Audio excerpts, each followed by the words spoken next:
এটা হলো কুষ্টিয়ার তিল। আচ্ছা যাই হোক আঙ্কেল, আমার কোশ্চেন হলো কুষ্টিয়ার মধ্যে কি বিখ্যাত? কুষ্টিয়ার ভিতরে বিখ্যাত এই যে মুখরুচির ভিতরে তিলে খাজাটাই সর্বশ্রেষ্ঠ। তিলা খাজায় সর্বশ্রেষ্ঠ। খাজা সর্বশ্রেষ্ঠ। তে তিলা খাজা বিখ্যাত হওয়ার কারণ কি?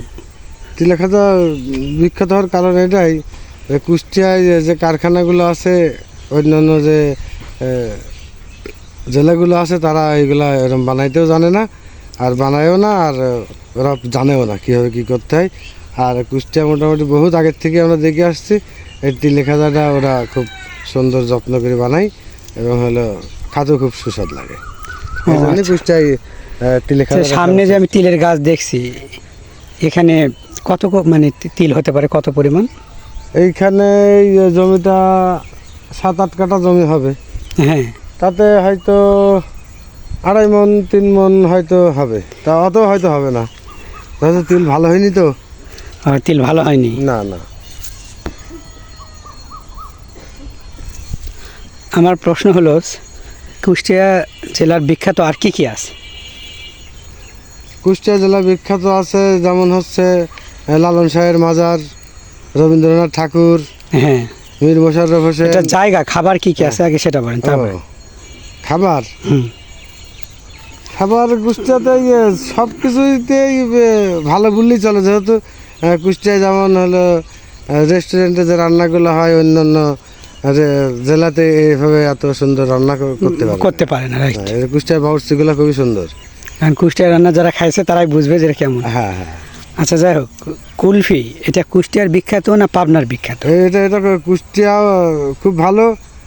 পাবনাতে আমি খাইনি, তবে পাবনার খবরও জানিনি। কুষ্টিয়া খুব ভালো আমি জানি যে মানে কুলফি এটা কুষ্টিয়ার মধ্যে বিখ্যাত, বাংলাদেশের মধ্যে। আচ্ছা বলেন, কুষ্টিয়া জেলার মানুষ কেমন?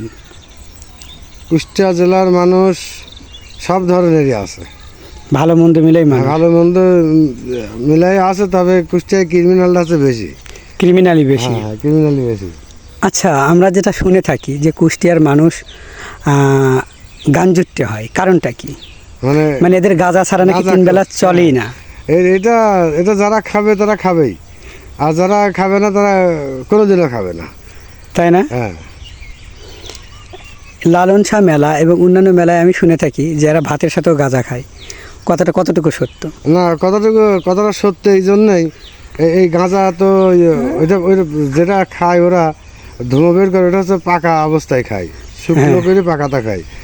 আর ভাতের সঙ্গে খায় সেটা হচ্ছে যখন ওই কাঁচা থাকে, তখন ওই লেখা সবুজ থাকে, তখন ওই সবুজ পাতাটা নিয়ে এসে ওই পাটায় বাইটিয়ে বড়া বানা ভাতের সঙ্গে খায়।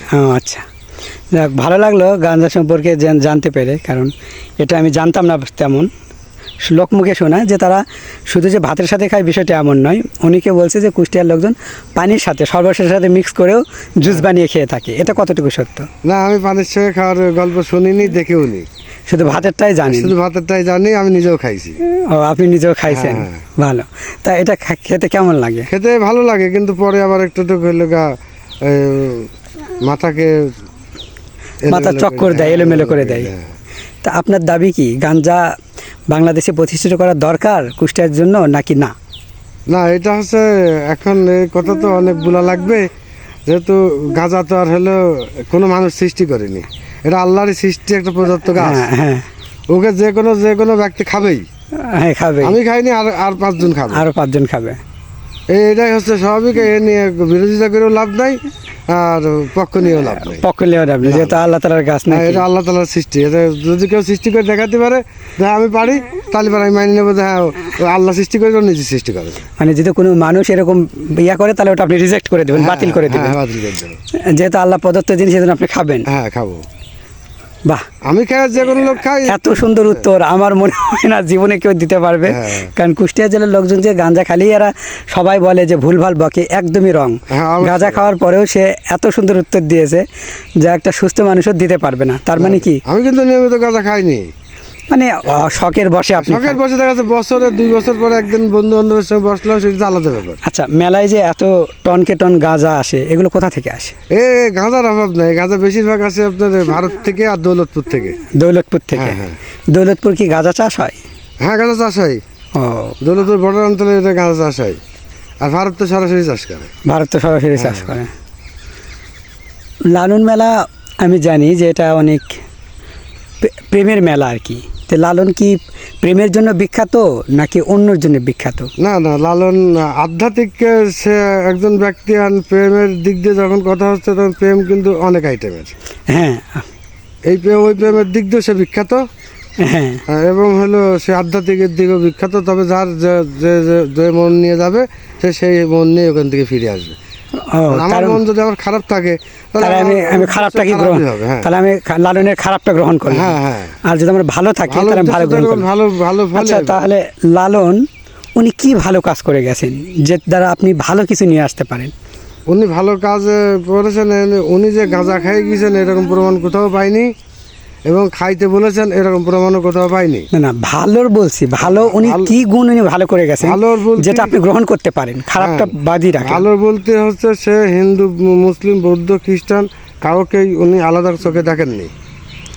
উনি যা যা বলে গেছেন সবার জন্যই, মঙ্গলের জন্য বলে গেছেন। যদি কেউ ভাবে তাহলে সে আচ্ছা, সঠিক জায়গায় পৌঁছাতে পারে। এটাই যদি হয়ে থাকে যে উনি হিন্দু, খ্রিস্টান, বৌদ্ধ কাউকে আলাদা চোখে দেখেননি, তাহলে বাংলাদেশের হিন্দুরা এটাকে গ্রহণ করে না কেন? ওরা ভারতে ওদের আত্মা কেন পড়ে থাকে? বা বাংলাদেশের এত কিছু দেওয়ার পরেও মায়ের পেটের মধ্যে যেরকম শিশু বাচ্চা থাকে, হিন্দুরা নিরাপদ, এরপরে এরা ভারতের দিকে তাদের আত্মা কেন যেয়ে থাকে? বাংলাদেশের বদনাম কেন করে? এখন হলো এটা হচ্ছে রাজনৈতিক বিষয়। তারপরে হলো শুধু হিন্দুস্থানটা একমাত্র ভারতেই, আর কোথাও কিন্তু আমার আরেকটা প্রশ্ন হলো, ভারতের লোকজন হিন্দু যারা রয়েছে তারা মুসলিমদের দেখতে পারে না কেন? না, এটা হচ্ছে স্বাভাবিক। এটা গোড়ের থেকে, সৃষ্টি থেকে হয়ে আসতেছে। এটা নিয়ে কারোরই আমার মনে হয় ভাবা ঠিক না, যেহেতু ধর্ম সংক্রান্ত যে বিষয়টা, যার যার বিষয় যার বিষয়টা সেই আগাতে হবে আল্লাহকে সন্তুষ্ট রাখার জন্য। তে লালন কার ইবাদত করতেন? উনি বলছেন সকল ধর্মের সমন্বয়ে, যেহেতু লালন একটা গঠিত এখন ফাউন্ডেশন। এই বিষয়টা হচ্ছে এমনই যে আসলে উদ্দেশ্য একটাই থাকতে হবে, সেটা হচ্ছে ঢাকা পৌঁছানো। সে ঢাকা যে কোনো জায়গা দিয়ে পৌঁছাতে পারলে সে পৌঁছা যাবে। সোজা হলে পর সটে যাবে, হ্যাঁ। আর বেকা হলেই দেরি হবে। তাই আল্লাহ সন্তুষ্টি উনি যা যা করে গেছে, বাদ বাকি ইচ্ছে ওটা কেউ দেখারও নাই, শোনারও নাই। যেহেতু উনি চলে গেছে, উনি আল্লাহরই হয়ে গেল না উনি আজাজিল ফেরেস্তার হয়ে গেল, সেটি হচ্ছে ওনাদের ব্যক্তিগত ব্যাপার, ওইটা আমাদের জানার কোনো বিষয় নাই। তো তাদের চরিত্র যদি গঠন ভালো থাকে তাহলে অবশ্যই সে আল্লাহর দোস্ত হতে পারবে। সুন্দর উত্তর দিয়েছেন। আমার প্রশ্ন হলো, লালন এত ভালো ব্যক্তি ছিলেন কুষ্টিয়ার চোখে, সারা বিশ্ববাসীর কাছে উনি খারাপ কেন?